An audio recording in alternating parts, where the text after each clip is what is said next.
Halo, salam sejahtera bagi kita semua.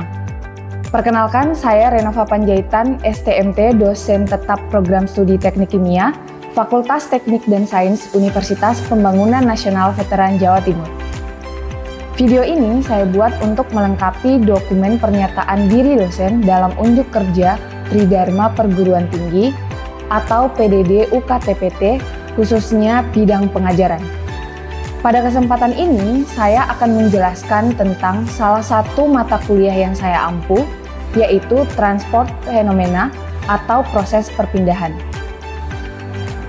Mata kuliah Transport Fenomena dengan kode TK 141125 merupakan mata kuliah wajib yang dapat diambil di semester 6 dengan bobot 2 SKS. Secara singkat, dapat dideskripsikan bahwa pada mata kuliah Transport Fenomena akan dibahas tentang konsep dasar, mekanisme, dan perhitungan fluks dari masing-masing fenomena proses perpindahan, yaitu momentum, panas, dan massa. Di mana capaian pembelajaran lulusan atau CPL yang dibebankan pada mata kuliah Transport Fenomena adalah CPL 5, yaitu kemampuan menerapkan pengetahuan matematika dan ilmu pengetahuan dasar bidang teknik kimia, dan memahami konteks ilmu pengetahuan rekayasa multidisiplin yang lebih luas. Serta CPL 6 yaitu kemampuan untuk mengidentifikasi, merumuskan, dan menyelesaikan permasalahan rekayasa di bidang teknik kimia, dan memilih serta menerapkan metode-metode rekayasa yang dibangun dari metode analitis, komputasi, dan eksperimental yang telah diakui. Dalam mendukung ketercapaian CPL tersebut, mata kuliah Transport Fenomena memiliki dua capaian pembelajaran mata kuliah atau CPMK, yaitu CPMK pertama, mahasiswa diharapkan mampu menjelaskan dan memahami konsep dasar mekanisme proses perpindahan dan persamaan kecepatan perpindahan momentum, panas, dan massa. Serta CPMK 2, mahasiswa diharapkan mampu menyelesaikan kasus dan menghitung fluks perpindahan momentum, panas, dan massa pada berbagai kasus. Perkuliahan Transport Fenomena ini diampu oleh 3 dosen tim teaching, yaitu Budia Suci, Bu Amani, dan saya sendiri.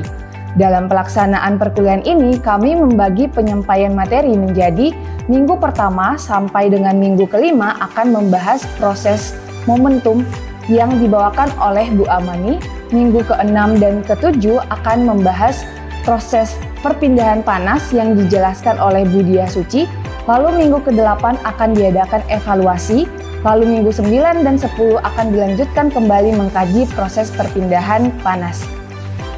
Kemudian pada minggu ke-11 sampai dengan minggu ke-15 akan fokus mengkaji tentang perpindahan massa yang disampaikan oleh saya sendiri. Adapun referensi yang kami gunakan pada mata kuliah ini adalah beberapa buku terkait Transport Fenomena seperti karangan Bird, Gen Koplis, Gritzke, dan Brodke, serta jurnal-jurnal terkait khususnya pada saat pemberian contoh kasus. Sistem pembelajaran perkuliahan Transport Fenomena diselenggarakan dengan pendekatan blended learning, yaitu perpaduan antara pembelajaran luring atau tatap muka langsung dan juga daring melalui platform Google Classroom, di mana mahasiswa dapat mengakses seluruh materi perkuliahan termasuk RPS, buku referensi, dan jurnal yang digunakan. Mahasiswa juga dapat mengunggah tugas secara online pada Google Classroom tersebut.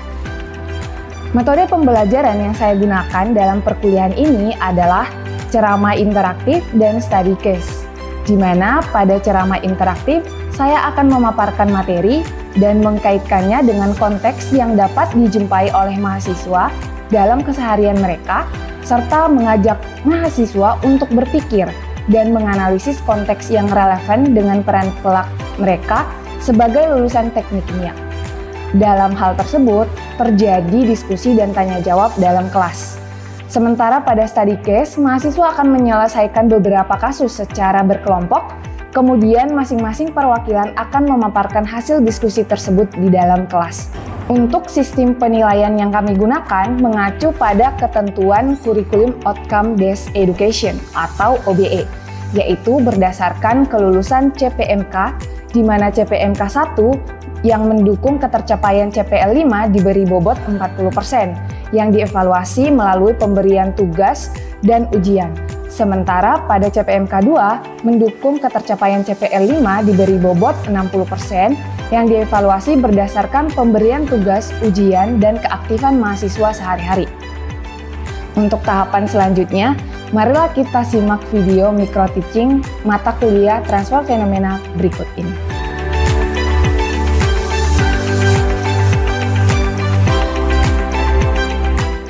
Oke, selamat sore semuanya.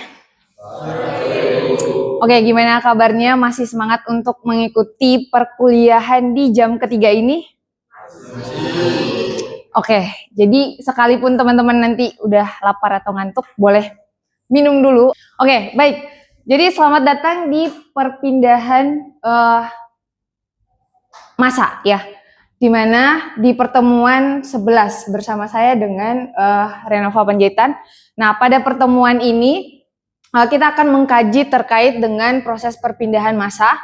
Pada pertemuan sebelumnya, teman-teman sudah belajar tentang perpindahan momentum dan juga perpindahan panas, ya kan, bersama dengan tim teaching Bu Diah dan juga Bu Amani. Oke, nah sebelum kita masuk ke teori, ya, beberapa hal yang perlu saya tekankan dulu, ya. Yang pertama, dalam sub perpindahan massa ini, kita akan belajar dasar-dasar perpindahan massa. Ini bisa mencakup nanti terkait dengan mekanisme secara teoritis, ya. Lalu di minggu berikutnya kita akan belajar tentang perpindahan massa dalam sistem satu dimensi. Oke.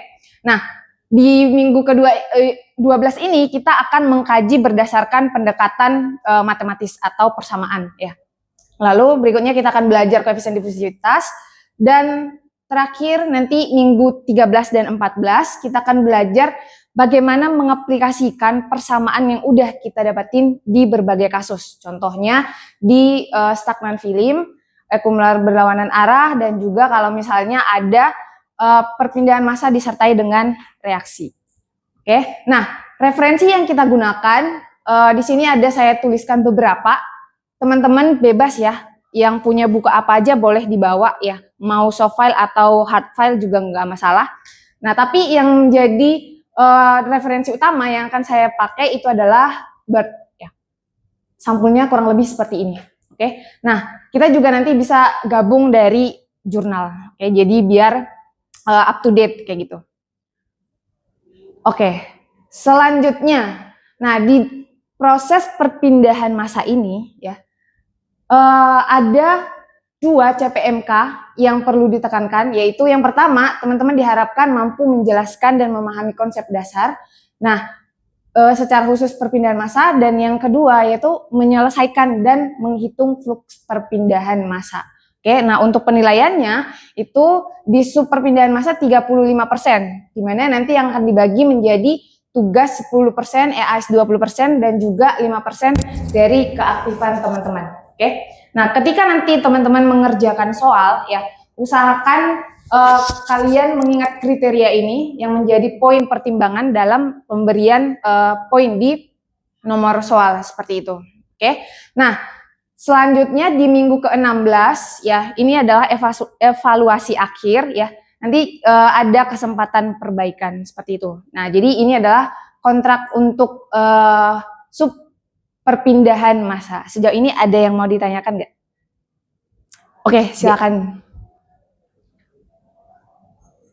Bertanya Bu, perkenalkan nama saya Fauzi dari Mahendra. Mau bertanya untuk perbaikan nilai atau nilai saya nanti setelah UAS dan juga kuis-kuis nantinya itu bagaimana ya Bu? Oke, terima kasih.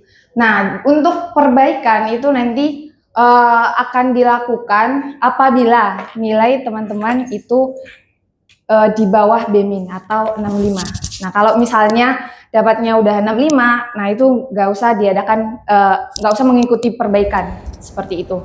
Karena nanti akan saya akumulasi nilai tertinggi supaya ketika dia ke ujian yang pertama, kalau nilainya lebih tinggi, dia akan tetap, walaupun temannya yang lain perbaikan, nilainya akan tetap lebih tinggi di ujian itu, seperti itu. Jadi nggak merugikan. Oke? Baik. Ada lagi yang mau ditanyakan? Gak ada? Cukup. Oke. Lanjut. Kita masuk kalau begitu ke materi. Ya.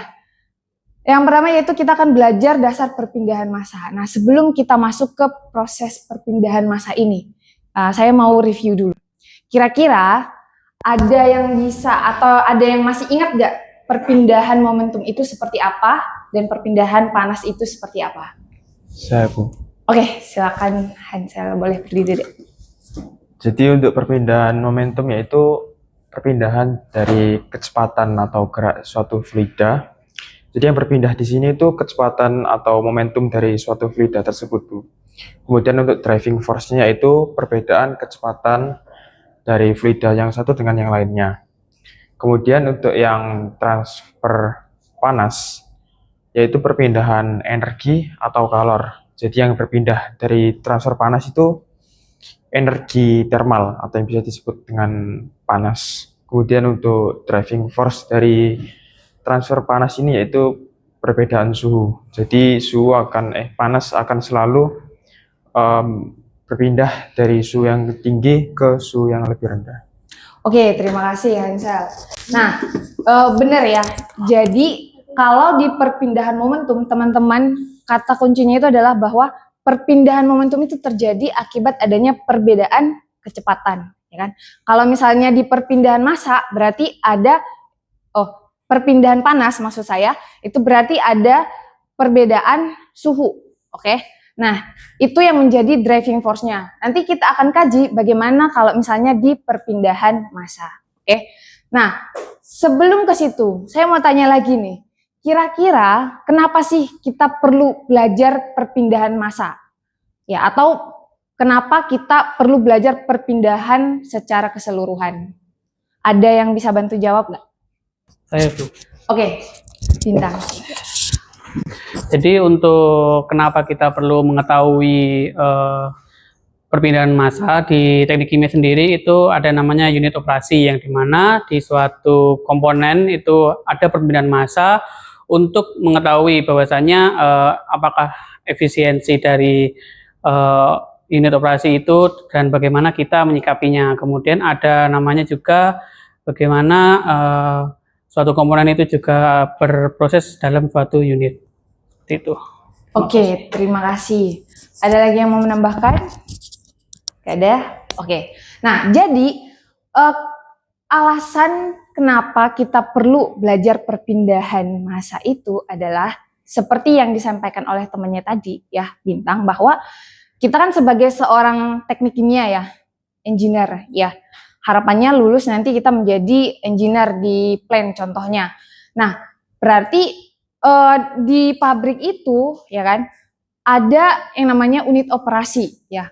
Di setiap unit operasi kita akan mendapati proses atau fenomena terjadi perpindahan massa. Oke, salah satunya contoh di sini saya gambarkan ada proses absorpsi gas ya kan. Misal kalau sistem kita itu adalah seperti ini, yaitu berupa kolom ya. Berupa kolom seperti ini. Nah, katakanlah misal kita mau melakukan pemurnian gas campuran, ya kan, yang mengandung H2S, oke? Nah, kita mau mengambil H2S-nya supaya ketika kita buang gas campuran ini, kadar H2S-nya itu akan berkurang. Nah, berarti yang kita lakukan adalah kita tentukan dulu nih, kira-kira pelarut yang relevan. Nah, salah satu contohnya adalah diethylalamin atau DEA, ya kan? Dimana kenapa kita menggunakan DEA ini? Karena dia dapat melarutkan H2S tersebut. Oke. Nah, berarti dalam sistem ini nanti kita akan mengalirkan gas dari bawah, ya kan? Dari bawah. Mungkin di sini perlu saya tekankan ya. Seringkali nanti teman-teman kan bakal mengerjakan tugas akhir, ya kan? Di pengerjaan tugas akhir itu sering sekali masih ada yang keliru prinsipnya seperti itu, dimasukin gas dari atas ya. Sebenarnya nggak masalah teman-teman masukin gas dari atas kalau misal lihat dulu kondisi operasinya, tekanannya ya kan. Kalau tekanannya sama itu pergerakan dari gas itu akan susah ya kan, karena kan ini balik ke konsepnya bahwa gas itu mengalir dari tekanan tinggi ke tekanan rendah seperti itu. Berarti nanti harapannya kalau memang kondisi operasinya sama, alirannya dari bawah aja seperti itu. Oke. Nah, berarti di sini balik ke topiknya, ini kita masukin dari feednya dari bawah ya kan. Lalu liquidnya dari atas nanti akan berkontak di dalam sistem ini. Sehingga H2S dari gas di sini akan berpindah ya. H2S-nya akan berpindah ke DEA. Sehingga keluar dari sini ya. Jadi kadar H2S akan diikat di sini, akan meningkat, sedangkan di gas keluarnya dia akan berkurang seperti itu. Itu salah satu contohnya. Contoh berikutnya adalah ini proses pengeringan, ya kan? Proses pengeringan sering teman-teman dapatin. Bisa aja mungkin alatnya berbeda-beda, ya kan? Contoh di sini saya ambil berupa tray dryer, oke? Nah, di mana katakanlah misal kita mau mengeringkan keripik, ya. Nah, keripik itu kita taruh di sini, di dalam tray, ya kan? Nah, nanti ada aliran udara kering, ya, katakanlah kadar airnya itu rendah, kita lewatkan dari sini masuk ke dalam sistem, sehingga nanti aliran udara yang keluar di sini akan mengandung kadar airnya itu yang lebih tinggi. Berarti dari situ kita bisa bilang bahwa terjadi perpindahan massa dari antara air dari kentang ke udara, seperti itu. Oke. Nah, contoh lain ya, teman-teman bisa dapatin di praktikum, ya kan? Teman-teman sudah melakukan praktikum ya kan? Setiap semester juga pasti ada praktikum. Atau ini teman-teman semester 6 udah ada yang diplot judul ya kan untuk riset. Nah, kira-kira overall riset teman-teman ini apa? Ekstraksi. Oke, ekstraksi ya kan. Ada yang mendapati distilasi juga nggak? Ada ya kan, pasti pas waktu pemisahan. Nah, di situ juga terjadi proses perpindahan massa ya. Dimana pas waktu ekstraksi, contoh ekstraksinya apa dulu nih? Apakah liquid atau liquid padat seperti itu ya kan. Nah, berarti nanti komponennya itu akan berpindah ke pelarutnya seperti itu. Oke. Baik. Oke. Berikutnya ya, kita kan tadi udah ngomongin tentang konsentrasi. Nah, sebelum kita masuk lebih lanjut, kita pahamin dulu nih pengertian dari konsentrasi, ya kan? Konsentrasi kalau secara umum yang teman-teman ingat itu generalnya adalah konsentrasi apa? Molar ya kan, konsentrasi molar, yaitu mol per volume ya kan, biasanya disimbolkan dengan M. Nah, balik lagi ke definisi dari konsentrasi itu. Konsentrasi artinya adalah bahwa seberapa banyak suatu komponen di dalam sistem, ya kan? Berarti kalau dari makna itu kita juga bisa bilang bahwa densitas itu merupakan konsentrasi. Tapi kita lihat satuannya, berarti dia densitas itu adalah konsentrasi massa, oke? Nah, konsentrasi massa juga bisa kita definisikan dalam fraksi massa atau di sini kita simbolkan dengan omega, ya. Nah, lalu kalau konsentrasi molar tadi di sini kita menggunakan C aja ya, biar sama dengan yang di BERT, oke? Nanti tapi kalau misalnya teman-teman juga mau menggunakan label yang lain itu nggak masalah, tapi definisikan dulu biar nggak keliru ya kan, karena beberapa buku ada yang buat misal M itu mass flow rate contohnya, atau ternyata maksud kalian itu adalah konsentrasi mol, seperti itu biar persepsinya nggak beda-beda, oke? Nah, di sini contoh kita lihat definisi dari konsentrasi massa untuk pure komponen ya, misal rho A sama dengan massa A per volume. Oke. Nah, salah satu trik yang mungkin teman-teman bisa gunakan ya kan ketika lupa rumus atau yang lain, teman-teman bisa lihat satuan ya. Biasanya satuan itu sangat membantu kita untuk mengingat persamaan. Nah, di sini kita lihat analisis satuannya bahwa densitas A itu adalah kilogram dari A per volume dari sistem. Oke. Nah, kalau misalnya di sini saya tuliskan bahwa densitas A untuk pure komponen itu adalah selalu konstan. Oke. Nah, kalau misalnya nanti dia biner, berarti akan kita tambahkan. Contoh kalau misalnya dia massa A ditambah dengan massa B, oke? Dan seterusnya. Nah, lalu kalau misalnya persamaan yang lainnya, di sini saya tuliskan juga tekanan parsial ya kan. Nah, konsentrasi juga kalau misalnya kita berkaitan dengan gas, itu generalnya relevan dengan tekanan parsial, didefinisikan dalam tekanan parsial. Oke? Nah, berikutnya kita akan melihat bagaimana teori pendekatan untuk perpindahan massa.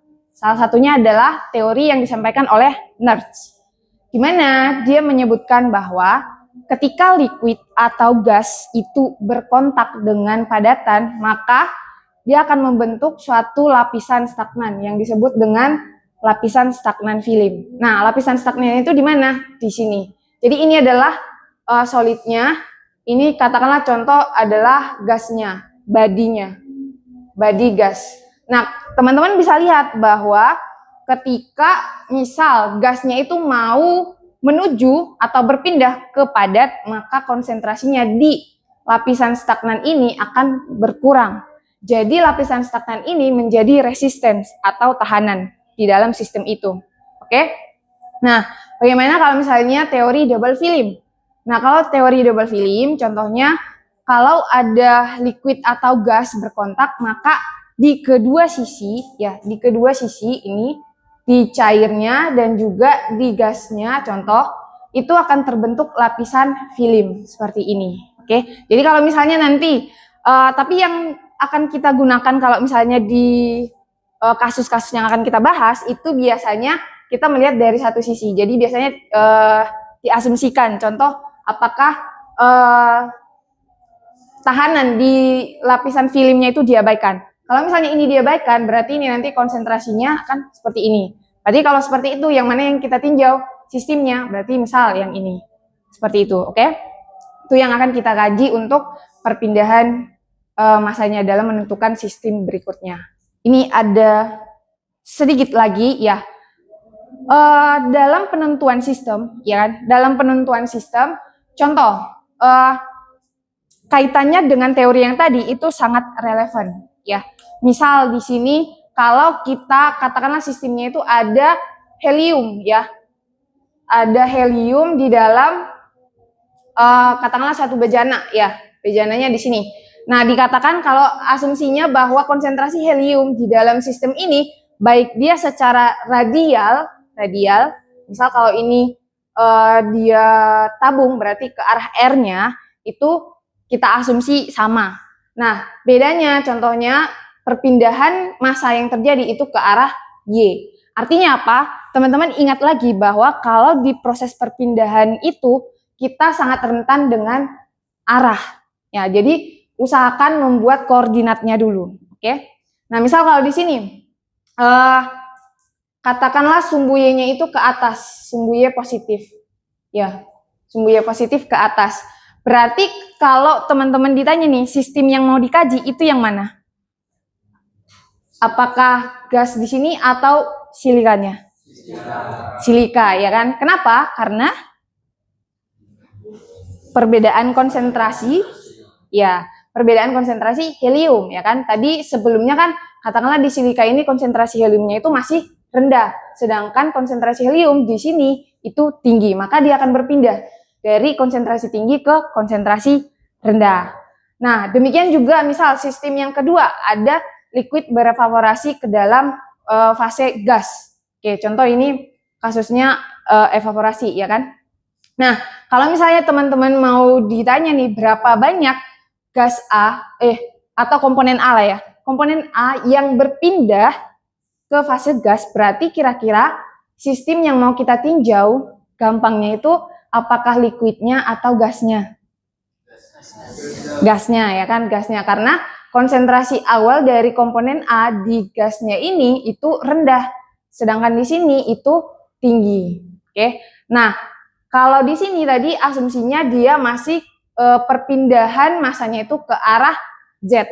Oke. Kan di sini tadi sesuai dengan capaian pembelajaran kita bahwa proses perpindahan massa yang kita evaluasi itu adalah satu dimensi. Nah, bagaimana kalau misalnya ada reaksi? Nah, kalau reaksi, apalagi kalau misal di sistem ini itu ada katalis, ya kan? Nah, kita lihat dulu reaksinya itu terjadi di mana? Apakah di lapisan film atau di permukaan katalis atau di dalam katalisnya?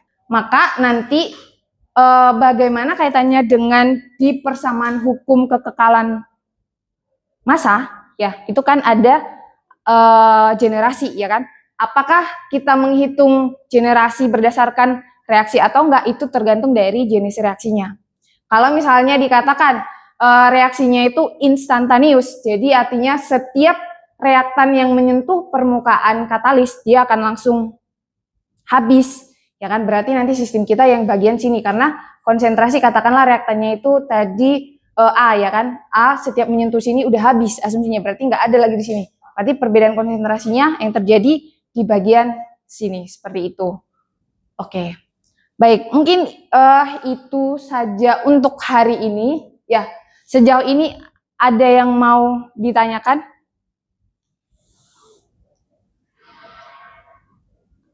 Udah, oke. Karena waktunya sudah habis, ya sebagai evaluasi, coba kalian kerjakan prosesnya ini. Oke, waktunya 2 menit aja, karena ini sangat simpel ya.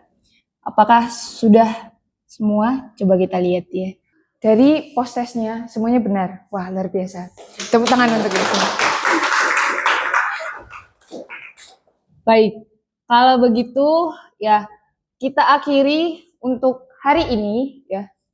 Berikutnya kita akan di pertemuan berikutnya kita akan mengkaji lebih lanjut terkait dengan mekanisme berdasarkan pendekatan secara matematis ya, dimana kita akan belajar hukum fix dan juga koefisien divisivitas. Baik, itu saja untuk hari ini. Saya akhiri. Selamat sore. Terima kasih juga.